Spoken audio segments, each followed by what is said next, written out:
Hey everybody, welcome back to Gun Tote Minnesota. My name is Andrew, and what you're looking at here is my CZ457 with some modifications and changes thanks to Pete's Pillars. I'm going to be talking through a lot of things that Pete sent out to the channel for review and how it's improved my shooting experience dramatically, especially in competition.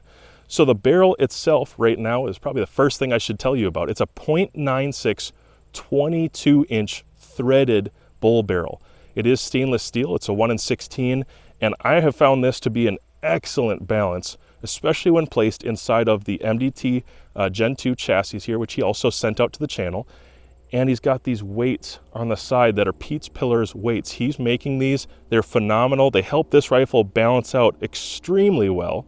And as you can tell, there's a lot of weight in the rear, but now it balances out really well in the front.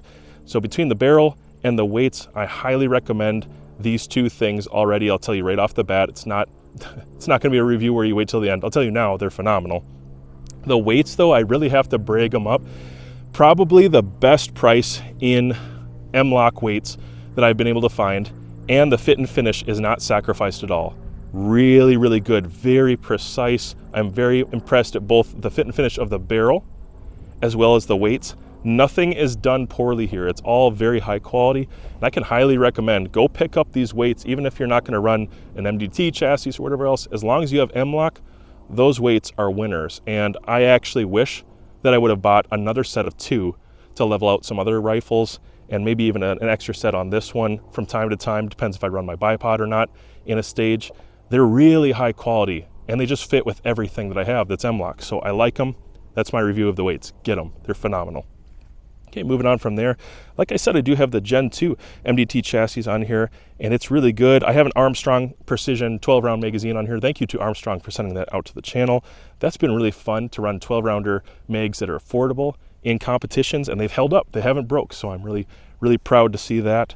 You'll notice that on my chassis, I do have two different colors going on here, and some of you might wonder why I have this on a Gen 2 chassis. It just doesn't look the same. And it's not. I actually robbed this off of one of my other ACC chassis because I need more length of pull. Typically, I'm 6'5", and so I reworked another rifle, took the stock off that one, put it there, and took that one for here, and I'm really happy with it. JKL Precision Bag Rider in the back. Thank you to Element Optics as well for sending out the Theos to the channel. This has been such a killer optic to use. You can use all the full range, wonderful illumination, and the features for everything I do. It's good optic and a very good combo for a serious match grade barrel, which this is, that and more. I'm going to shoot a little bit. We're going to come back and talk about it. I'm going to show you some groups. I'm going to tell you this barrel at the price point, I don't know very many brands that could compete with this or even come close. And I'm trying to think of anyone else producing a 22-inch threaded match barrel stainless steel .96 contour like this in the price point. It's really, really hard for me to come up with something, but let me go ahead and shoot some targets here at 60 yards. I've got a 2-inch and a 4-inch. They're on a paddle, so it's a spinner. Goes around, 2-inch is on top, 4 inches on the bottom. You should be able to hear those impacts even with the wind.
Whoops.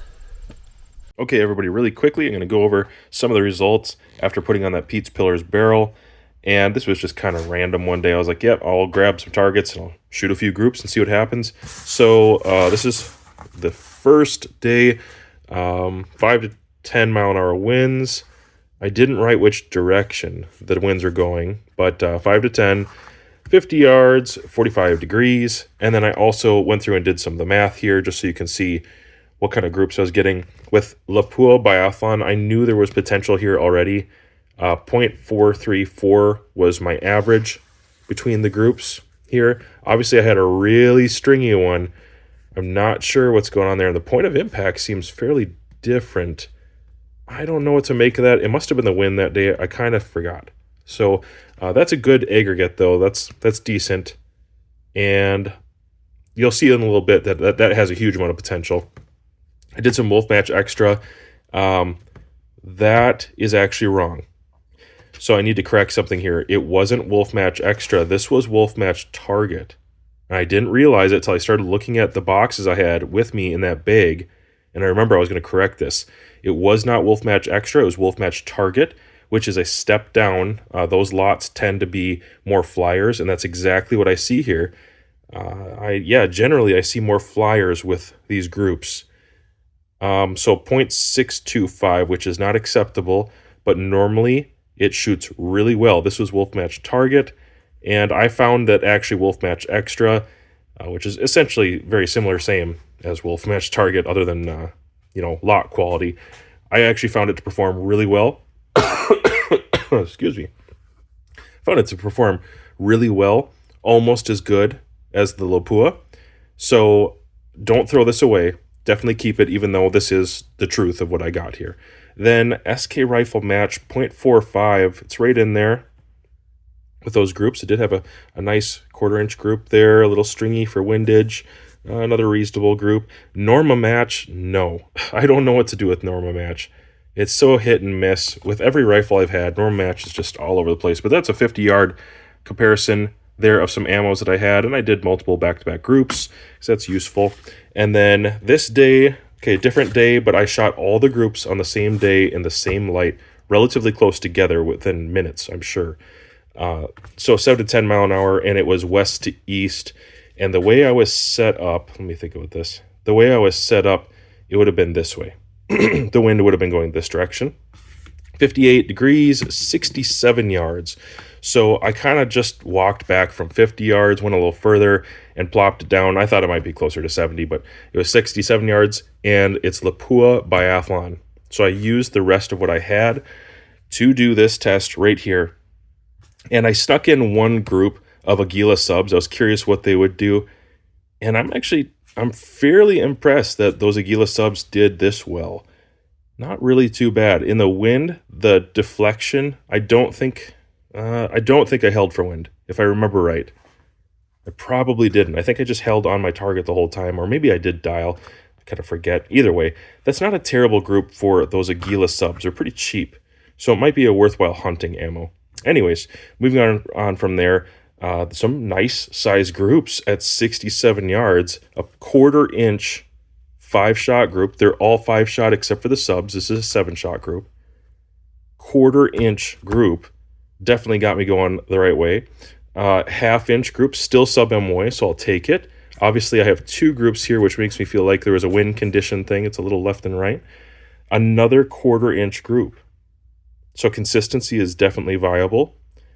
Another 1/2 inch group. Then here, shooting down the trail I was in, unfortunately, I did have a wind deflection, or not a wind deflection. I had a branch deflection. I hit one. I totally saw it. The bullet probably just destabilized completely, and it went way high up there. But otherwise, I assume it would have been closer down here, something like that. 3/8 inch group, a little bit of windage left and right. I can see it. I can see the group moving. Maybe there was no wind here, and then it moved over. So there's 3 shots, 4 shots, and 5 shots. And then check out this thing right here. That is nuts, guys. That's crazy. That's just crazy. That's an 1/8 inch group. And that's 5 shots, of course, as well. And so I'm really happy with what I'm seeing out of the Pete's Pillars barrel. It's fall here. We're about to hit winter. And if you understand how weather works and weather patterns, it's very, very windy. And so there's nothing I can do about that unless I get some sort of indoor opportunity somewhere. I will replicate this again in the future, but I don't think I need to in order to instill confidence in you that this barrel has enormous potential. Now, I've done other brands. I've done a lot of Wolf Match Extra, a huge amount. So much so that I can basically just tell you it's good to go. It gets close to this performance a lot of times, perhaps a few more flyers. And then a lot of SK brands do really good. I found that SK Standard was right in the Wolf Match Extra territory, Wolf Match Red, the Red Box Rifle Match, I should say.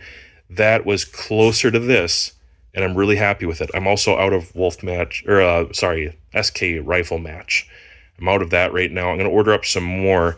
I'm going to try really hard to get more of this stuff because those results right there, it's very, very impressive, especially at the price point. Inevitably, there will be somebody who says in the comments something about 22 and rimfire and the burn off for the charges and subsonics, and they're going to get into that conversation and they're going to ask basically, why is the 22-inch barrel, the .96 barrel, necessary? And more often than not, those kinds of questions are coming from honest, good-intentioned hunters, people who are trying to be as practical as possible, are more concerned with being lightweight than heavy, are not thinking about steadiness in the same way. They're more thinking about backpacking it around. And I'm going to tell you, this rifle probably weighs 16 pounds or something like that. I'm not backpacking with this rifle. Not very far. Maybe I'll go to 100 yards to a static position somewhere, but I'm not going to go really far with this. And the 22-inch barrel is not about capturing the most burn that I can. I am fully aware that the rounds that I'm shooting especially are subsonic for the most part. They've burned really well through the first 20 inches, and that's enough for burn. But when I'm trying to balance the rifle, and I'm also trying to make it extremely quiet, and maybe I want to even slow something down, who knows? If I want to take a couple feet per second off, or I want more time for stability, theoretically, with certain 40 or 42 grain bullets, I want a longer barrel. And you're going to see a lot of people, especially in open sight classes for bench rest, they shot really long, big barrels. And now you're seeing in NRL 22, plenty of people shooting really serious contour barrels that are 20 inches or longer barrels that are pretty thick, like this .96 or maybe even a 1 inch from time to time. So I prefer the long barrel because it's really, really quiet, it's very stable, and it balances better. If I could go back and tell myself the first 5 years of getting into NRL 22, and it was really before that, it was before NRL 22 was a thing and I was starting to shoot positional stuff, and there wasn't really like even a sport yet. I was just trying long range, and I probably looked like an idiot and did everything wrong. But if I could go back and tell myself the value of a couple things, one or two, I'm not sure which one is most important to me right now, but I would have said, get a better barrel that performs well with match ammo and bulk up on that match ammo. And then go on eBay and get yourself that $11 spring that's going to reduce the trigger weight from 3.5 pounds down to 12 ounces, 10 ounces, something like that. Even now I'm running like a 14-ounce trigger, and I wish it was a little lighter, to be honest with you. I would go back and tell myself to do something about that. And then I would probably discover that one of the best things that I can do is actually balance it out with a chassis. And getting a chassis that's long enough for me, I'm a big guy, and has a long enough forearm, more of a gaming forend rather. This right here is really important to me for balance, and I didn't know how crucial balance would be. I think the first couple years I got a little bit frustrated in NRL 22 because I could shoot excellent groups off the bench. I would actually argue I was shooting tighter groups than a lot of my friends were who were in the sport, but they were hitting more targets than I was. And I was having trouble with having a rear heavy rifle very often. I was loading up these big honker scopes that are just more ounces than they should be probably. And then I was putting on average barrels, sometimes competing with an average trigger. And I just didn't have the right combination there. And as I started to play with balance and working with even that early HB Industries chassis from CZ, it was a decent chassis. It's not super heavy, it's not super long, but it was a little better than some of the wood stock versions I had run previously. It had a little better length of pull, had better balance overall, and I started trying out different CZ barrels, but mostly the factory barrels. Then when I was taking those off, I started noticing, man, the balance of the rifle can be dramatically changed by just adding a barrel. And that's actually not expensive. This is a very affordable, I mean very affordable barrel when it comes to match 22 barrels, especially in this class of like being a .96, 22 inches, being threaded. There's so many options on Pete's Pillar's website for barrels that you really can't justify sticking with your factory barrel if you're going to shoot open class. You need to switch over into something more like this if you want to compete at a higher level. Now, I like CZ barrels, and don't let me sound like I'm being pessimistic about the value that CZ brings to the market. I think they're phenomenal. That's why I shoot CZ actions. But eventually, most of us are going to get just kind of tired of the factory takeoff barrels, you know, and you're just going to throw that away or sell it or give it to a friend, and then you're going to get something better.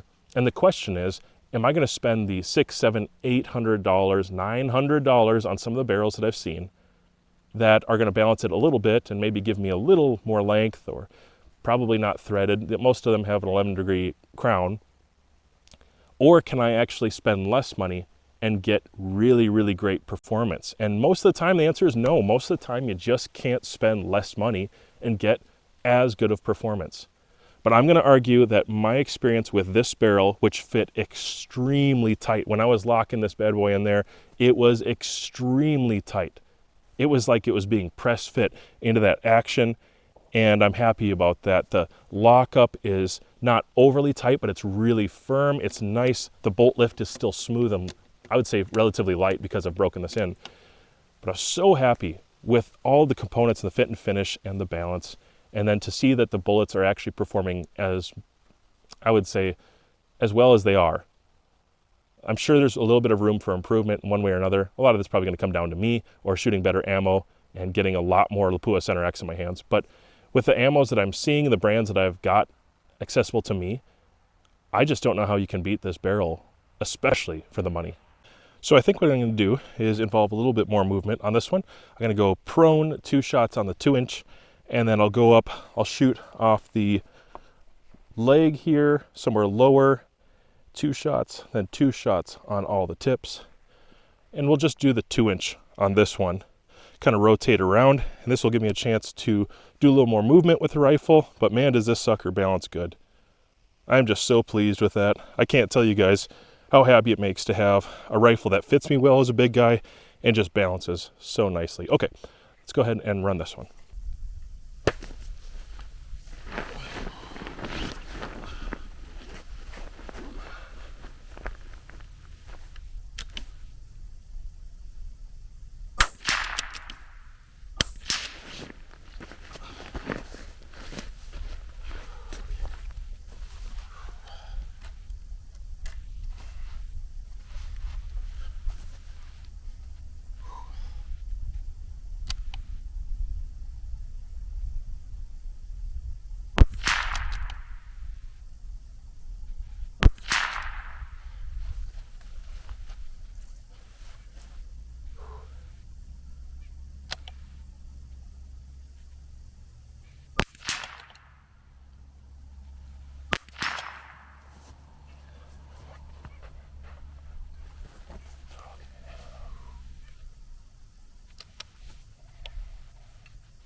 There it is. Kind of looks like a very tiny van, like I could just reach over and like pick it up maybe. Boop. It's probably about time I address something. I get a lot of comments online. A lot of people hit on me because of it, and I should probably let you know it's not for sale. My caravan is mine, and I'm pretty committed to it, so stop asking. For folks who are kind of like how I was, I want to talk about just that balance again and just show you what I mean a little better with my older rifles, which are still really good, great barrels. They shot well, especially from the bench or prone or in hunting situations. I thought they were just killer how they were. But when I started transferring to something like this, there was never a time with any of my previous CZs where I could leave them on a bag like this without an exterior weight that was, you know, a good chunk, maybe 2 or 3 pounds even, hanging off on the front. Not M-LOK weights, but actual ARCA weights. I could never just leave my rifle like this. I couldn't trust it. Now, part of that, only a small part, was that I was using a certain bag that maybe didn't have as much of a flat top, but that was a small part of it because I've gone back and forth with that previous bag, which was a mini fortune cookie, and then this Armageddon gear bag. And when I'm on the target, I can pretty much free recoil this without forcing the rifle into that plate right there and trying to hold all my effort into it the way that I sometimes have to with center fires even. I can free recoil this because it's around 16 pounds, something like that, the way it's configured right now, and it balances right here in the middle, which is on the tip. And if you pair it with the right bag, it's pretty comfortable. But just for demonstration's sake, even without the bag, let me see if I can do this again. I got this to balance before, right on the tip without the bag. Oh, I'm gonna have a hard time. Well, it's right in there. And so that is just a crucial little bit. I don't want to beat a dead horse, but just for those of you who are having a hard time understanding, again, it's all about balance. And there's a couple perks that come along with that for me, the things that I do. But most folks are going to want this long, heavy barrel specifically for something along those lines, and to deaden the barrel to make it not so ammo picky, to not have harmonic nodes that are flying rounds all over the place. And like I said, when I throw a can on there, it still does pretty good. So being out here today is not just about filming, actually, for this Pete's Pillars barrel. It's also a chance for me to practice, because I'm having trouble figuring out if it makes more sense for me to shoot when I can from the knees here, or to get a wide position like this. I feel like most of the time I still shoot decently well from this like isosceles kind of squared out, fanned out position, but from the knees, it's just more comfortable. I'm not a super flexible person actually, which probably is obvious. But from this position, I just feel like I influence the rifle so much less. It's just very steady.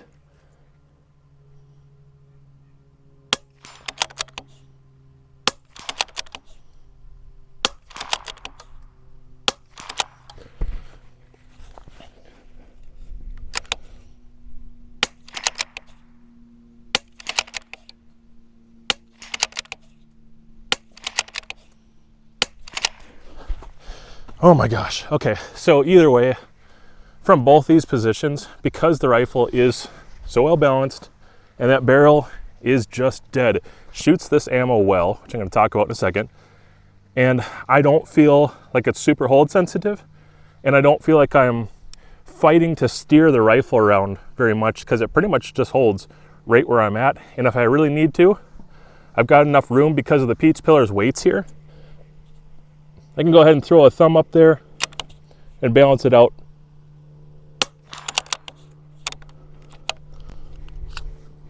Empty.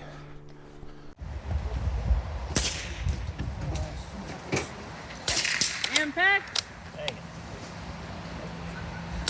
Impact. You still had a good day, Dave. Impact. You did good. That's the goal I've set a while ago now. Yeah. You're almost.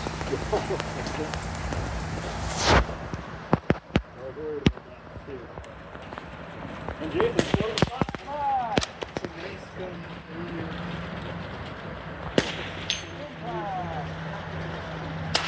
Impact. Impact. Impact.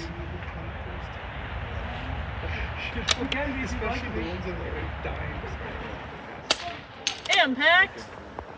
45 seconds.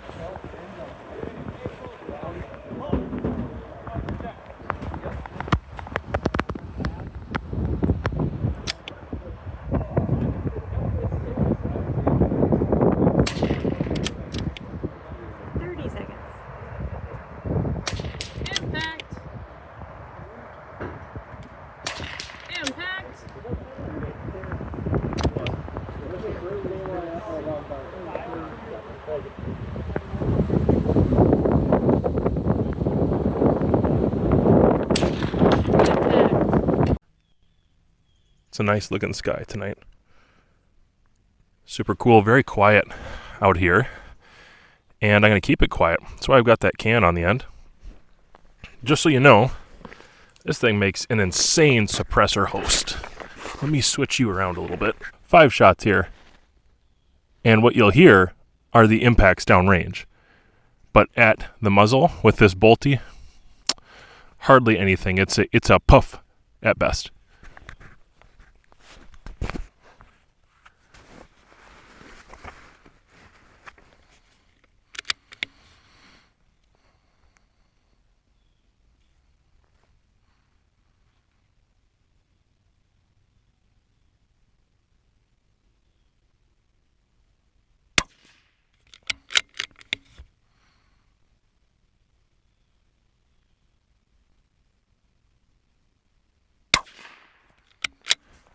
That round actually went supersonic.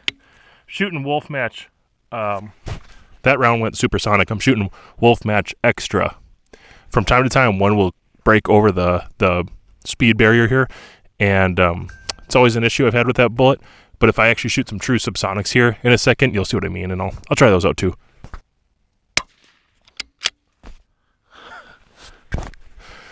This rifle, even though I'm just screwing around right now, this rifle shoots so tight. It's not super windy right where I'm at either, which helps, but oh my gosh, does this thing shoot tight. And I'm just using Wolf Match Extra. This isn't even Center X, you know?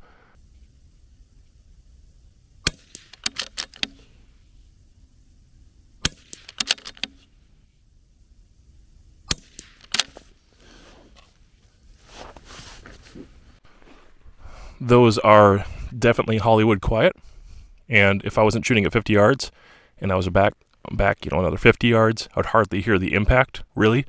It's passing into a block of wood, which is why I can hear it. But if it was into an animal body or a squirrel or something like that, all I would hear would be the thud. Right, while I'm getting this together, I want to do a quick shout out to Pete over there at Pete's Pillars. Again, remember guys, that's who provided this barrel and some of the gear, the chassis and the weights to the channel so I could get this done. I'm really thankful for the collaboration. Thank you, Pete, for the chance to try this out. I'm a fanboy now. A little bit of a fanboy. I've always been a big fan of long 22 barrels. My first 22 that I personally owned, I guess, was a CZ457. It had a really long barrel on it. And I remember the first tight groups I was shooting with it with supersonic ammo at 50 yards, but realizing it was capable of like incredible accuracy. And that first 22, I've got videos up on it past the 50,000 round mark, and it still was printing under an inch a lot of times, not all the time, a lot of times at 100 yards on windless days when my fundamentals were there. Ironically, that was also the lightest trigger I've ever had. I think I had a 6-ounce spring in there. Sometimes the bolt, because of the way it was set up, the bolt would actually come out when you would be running the bolt hard. It's just the way it was set up with those springs. The bolt would just right out. But that was a great rifle. I did end up passing it on to a friend who wanted to get into rifles. I've just always been a big fan of long 22 barrels. And this one, being a 22-inch, is a long barrel, but it's also thick and stout, and I'm seeing a lot of benefits.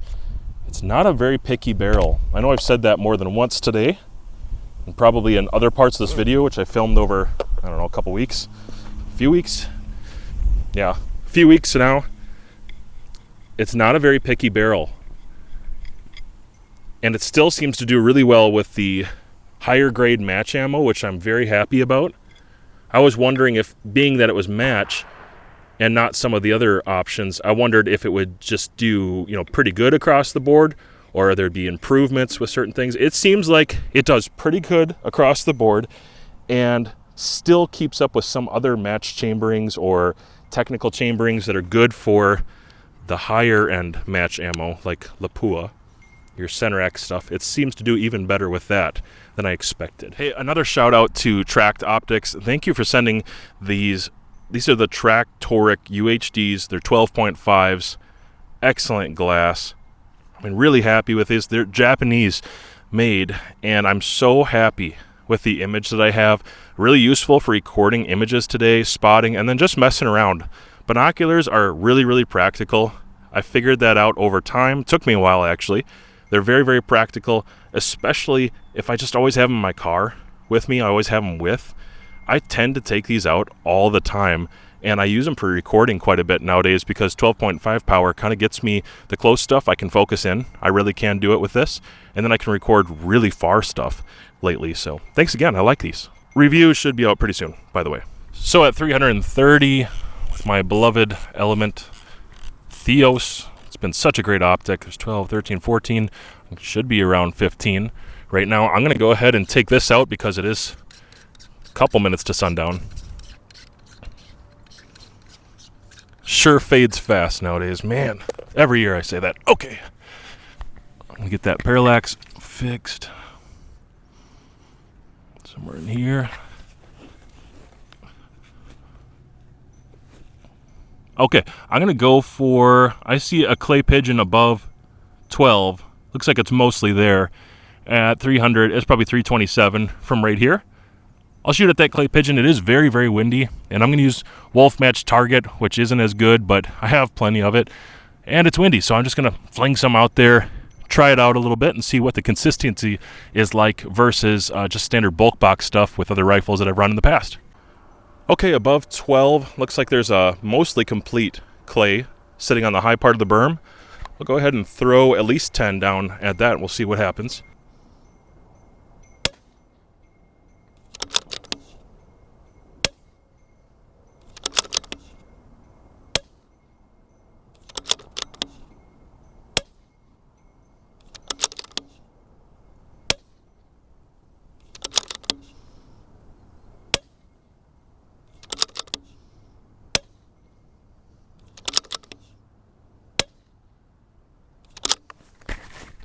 Okay, just to explain something, the reason I'm shooting as fast as I am is I'm trying to shoot in the same wind and make on-time corrections or in-time corrections. Just try to keep up with it there because there's a lot of wind. It is swirling, it's not consistent, and it's dancing around there. I suppose if that was a 6-inch target, I would have had quite a few hits on a 6-inch target, and that clay is, actually no. If that was a 10-inch target, I would have had a lot of hits on it, an 8 or a 10. Because that clay is something like 5 inches, I believe. Throw a couple more down here.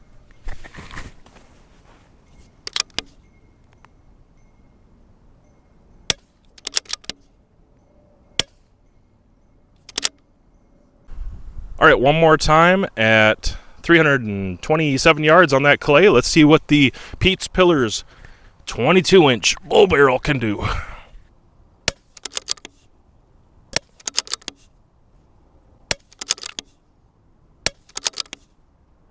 There it is. That's a hit. Let's go for the one that's flipped in the left in that dark berm there.